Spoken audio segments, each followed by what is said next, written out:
Okay, so in first part we will continue with electronic switches, and then we will move to millimeter wave link budget and noise calculation, and in presence of noise how we characterize any millimeter wave system.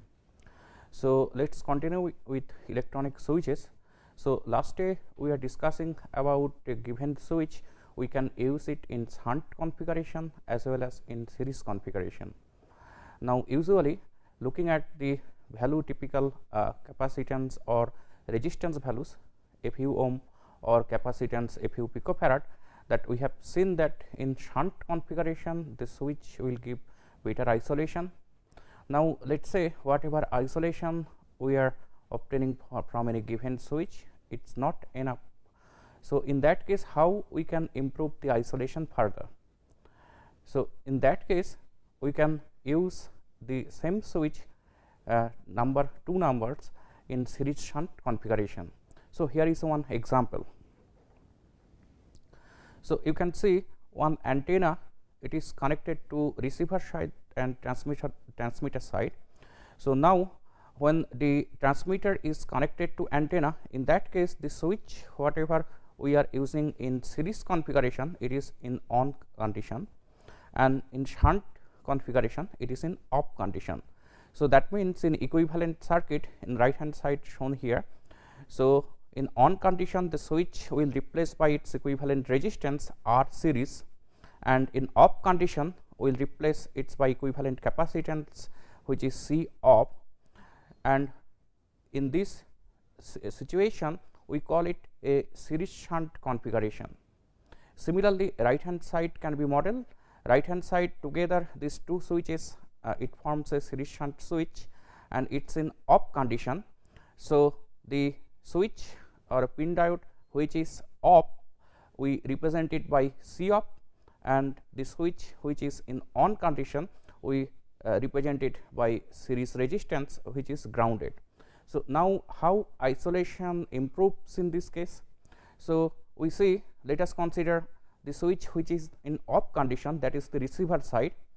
So this pin diode, the first one, it is open circuited, so it is represented by a capacitor. So capacitor will give you some isolation. Further the second pin diode, it is switched on. So if there is any RF signal, it will be further grounded. So we have actually isolation improvement from the contribution of these two switches. But looking at the insertion loss value, it won't be that good. If I consider now left hand side for the transmitter side, so in that case isolation insertion loss will increase because of the resistance and the capacitor, because in addition to the resistor we have a capacitor which is also grounding some part of the RF signal. So insertion loss it will be poor. But anyway, for any given application the main point is the difference between the insertion loss and isolation, how we can improve this difference. Now let us see plot of figure of merit versus frequency. So left side it shows insertion loss and right hand side it shows isolation versus frequency for different figure of merits. Now for the insertion loss plot, what we expect, that instead of single switch, if we use series shunt configuration, insertion loss will be higher. So let us compare 200 femtosecond. For this one at 140 gigahertz insertion loss is almost 6 dB. Now if I compare this one with previous case, let us go back to previous one. So here with R on equal to 4 ohm, you can see insertion loss at 140 gigahertz it is 3.5 dB approximately. So in series shunt configuration insertion loss increases. Now look at the isolation values. For 200 femtosecond at 140 gigahertz we have at least 15 dB isolation. But if I go back in the previous case, in this case for 200 femtosecond you see isolation is less than 5 dB at 140 gigahertz. So using series shunt configuration this isolation has been improved from 5 dB to at least 15 dB, and the same logic is true for other figure of merit values. So, what is the conclusion then? We can use series shunt configuration to improve isolation at the cost of little increased insertion loss. Now, some cases we may face problem due to input impedance matching problem. Why? If I go back to this circuit, one switch we are using in series configuration, another one in shunt configuration. So, as a whole this switch is on. So, now whatever impedance seen by the antenna, if I change the state of the switch when it will be off, that means this resistor is open and the capacitor and this off, this series resistance we have to replace by a capacitor, and this shunt capacitor we have to replace by a resistor. In that case, the input impedance seen by the antenna, transmitting side, everything will change. And not only that, in series or shunt, whatever we consider, so the capacitance or resistance whatever given by the switch, it depends on that particular device. We do not have any control over that. Now, for a 50 ohm system, we should match the input impedance. So, sometimes may happen if we simply buy some switches and use in the circuit, so input impedance matching it may be very poor. In that case, how we can improve the impedance matching? We can use some inductors simply to improve the impedance matching. So, let me show you an example. So, in this particular isolation and loss plots for a SPDT switch with matching inductor. So, when we add matching inductor, we add a small value of inductor in series with the switch, and the value of inductance L series, it can be given as Z0 square multiplied by C series plus C shunt. So, C series corresponds to the capacitance of the switch in off condition, whatever we are using in series connection. Similarly, C shunt, this is the capacitor of that pin diode which we are using in shunt configuration. So, then the matching inductance value, it depends on these capacitance values and the system impedance Z0. Now, if I look at the source of losses when the switch is on, so we have mainly losses because of the resistance. So, resistance, it is defined by fabrication process, and for resistance improvement it can be done by changing the W by L. So, where W represents the width of any MOS gate and L represents the length. Same true for pin diode, it W in that case it represents the cross section, L represents the length. So, by fabrication process then we can tune the resistance values. Now, look at this plot. So, insertion loss it increases, but return loss it has a minimum value and it is a function of figure of merit. So, for a given inductor then and for a given capacitance value, we have some optimum value of R for which return loss will be minimum. So, for this particular example, when we are using R series equal to 4 ohm, R shunt equal to 7.2 ohm at 60 gigahertz, in that case we are having minimum return loss approximately at 130 to 140 femtosecond.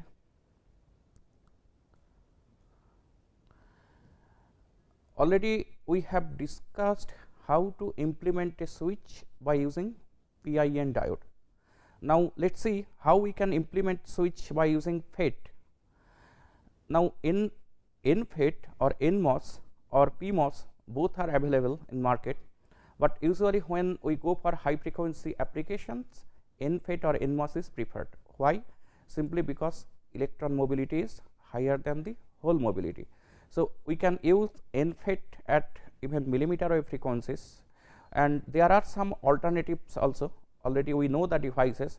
For example, we can use also MESFET as a switch, we can also use HEMT as a switch, but in all the cases we will prefer electrons as the carriers. So, in general we can represent a FET MOSFET by this. So, we have this is a 3 terminal device.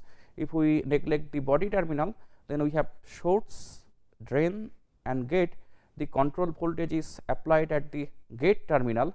Now, if I look at the variation of drain current versus VDS, so this first part of this graph, it looks like a straight line. We call it the linear region or the triode region, and after that for a given gate to source voltage, if we keep on increasing the drain to source voltage, then this current components it's become constant, or we call this is the saturation mode of the FET. Now, when we use it in switching application, in that case we will be using this linear region and the cutoff region of the FET. So, linear region it occurs for VDS, this is less than VGS minus VTH, where VTH this is the threshold voltage and VGS is the gate to source voltage. Then in that case drain current, drain to source current, this is mu n into C dielectric into W by L, this ratio multiplied by VGS minus VTH into VDS minus VDS square by 2 ampere, where this C dielectric it represents the gate capacitance. It depends on the whatever insulation we have used for the gate and the thickness of that insulation. So, C dielectric it becomes a process parameter. Not only that, W by L it also a process parameter which depends on the fabrication procedure, and here L is the channel length and W is the width of the gate.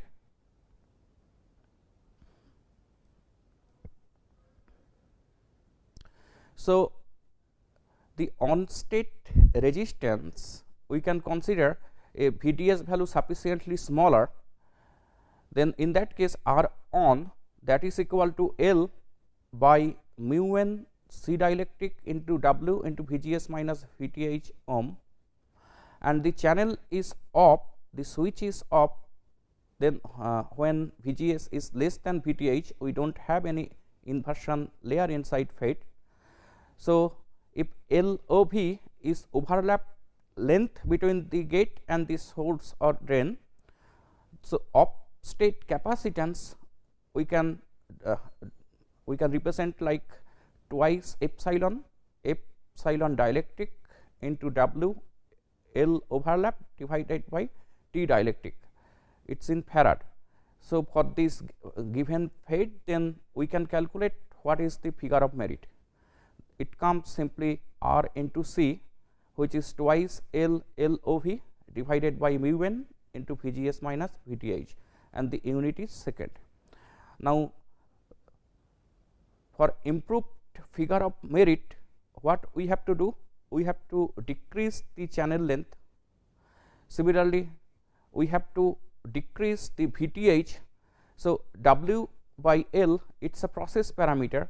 In that case, we have to use the minimum value, so that you can have the less figure of merit value for improved performance of the switch. So, how we can decrease VTH? We can increase the dielectric constant of the insulator whatever we used, and the thickness of the insulator that should be also as small as possible. Another way, we can use some group 3 group 5 material inside which carrier mobility is very high. For example, gallium arsenide, indium phosphide or gallium nitride. So, if the carrier mobility is higher, in that case we can expect that R on will be much smaller. Some heterojunction structure like gallium arsenide, aluminum gallium arsenide, they also exhibits high carrier mobility. Stress engineering also increases carrier mobility. So, the stress engineering last day I was discussing that another crystal, let us say germanium or maybe silicon.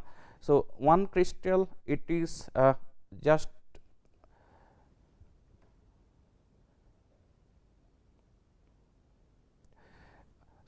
if we place this crystal on another one and if we use a very thin layer, in that case the first crystal it will try to follow the second crystal, and sometimes the effective carrier mobility, it depends on the crystal structure. So, we can force the second layer to follow the first layer's property. So, this is called the stress engineering. Now, in CMOS technology, usually the figure of merit is very high, and that is why it is not popular at millimeter wave frequency. So, typically they are used below 30 gigahertz. So, here is one example of IL, RL and isolation plot for a CMOS NFET designed using 65 nanometer technology. Typical R series value is given as 5 ohm, C of 36 femtofarad, and T technology, its figure of merit, it is coming 182 femtosecond.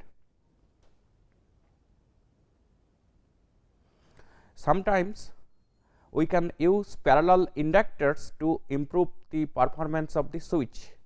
So, this FET itself, it will give you some capacitor, and inductors together it forms a resonating circuit, and it behaves like a band pass filter.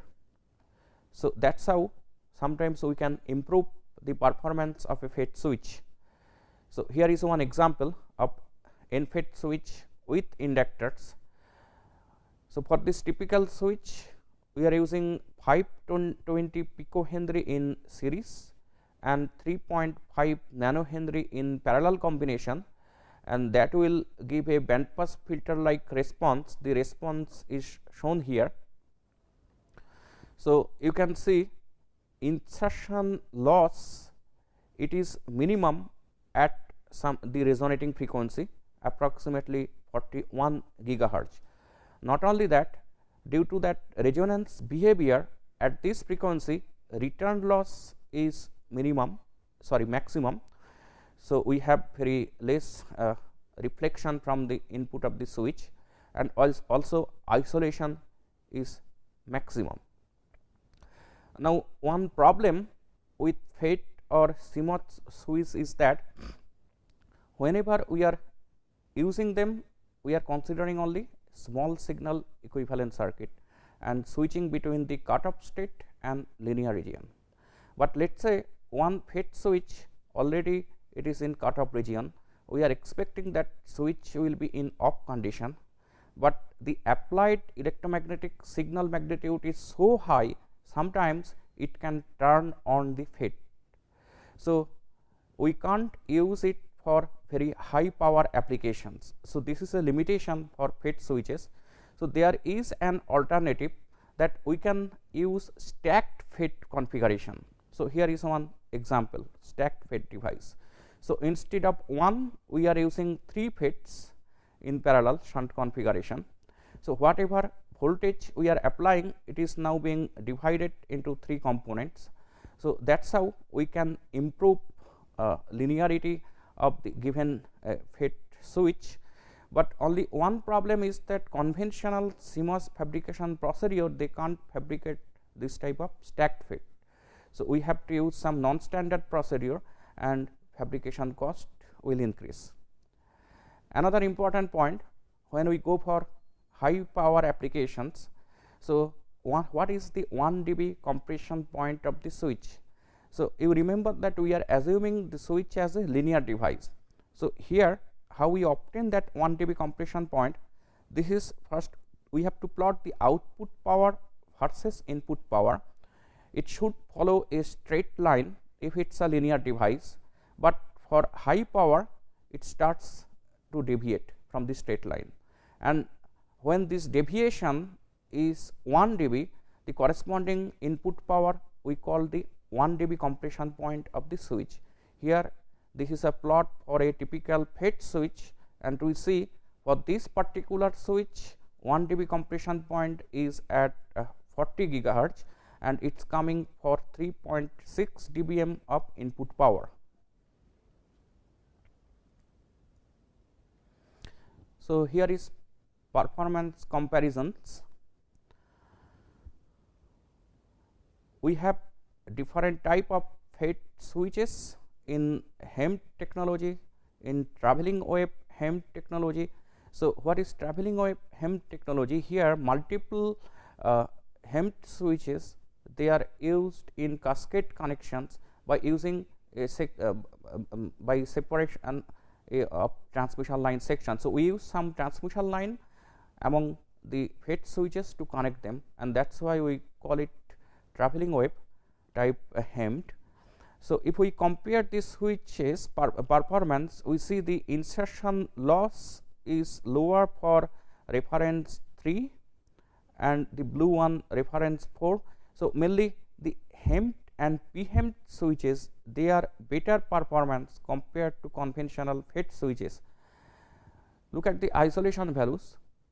Again, PHEMT switches, they are providing at least let us say 30 dB isolation over 60 to 70 gigahertz. Typically, switches using standard 90 nanometer or 130 nanometer CMOS technology, we used below 30 gigahertz because of their very high figure of merit values. Now, we know different technologies. We have FET switches, HEMT switches, PIN diode switches. So, let us compare their performances. So, these are the major performance comparison of some switches which are available commercially in market. So, measured values for FET switches typically at 77 gigahertz, it is providing insertion loss 2.7 dB, isolation 29 dB, and we see figure of merit is 264 femtosecond. For gallium arsenide HEMT at 60 gigahertz, we see figure of merit is 324 femtosecond, but for PIN diode it is just 30 femtosecond. So, PIN diode among these three is better performer. Here are some more examples. In almost all the cases, we see that PIN diode it is providing lower insertion loss as well as better isolation.